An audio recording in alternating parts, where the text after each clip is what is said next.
ሩትዬ እንዴት ነበር የተገናኘ ነው? ያን ቀን ታስታውሳለህ? የኔ ውድ ባል እንዴት ያን ሁሉ እረስተክ ዛሬ እንደ ቀላል ፍቅራችን ገደል ታስገባለህ?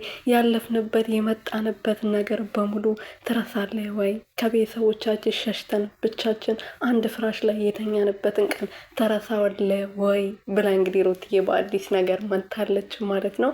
እናንተ እንድንለያዩ ብትፈልጉም እኛ መቼም አንለያይም። ብዙ የገባናቸው የምንፈጽማቸው ቃላቶች አሉን።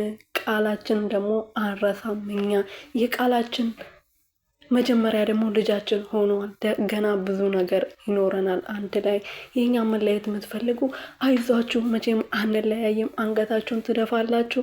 የኛ ደግሞ አንድ ላይ እንድንሆን የምትፈልጉ ቤተሰቦቻችን ደግሞ አንገታችሁን ቀና ታደርጋላችሁ በማለት በአዲስ ነገር ብቅ ብላለች ማለት ነው። አዎ አትለያዩ፣ ቃላችንም አትርሱ። እንድትረሱም አንፈልግም።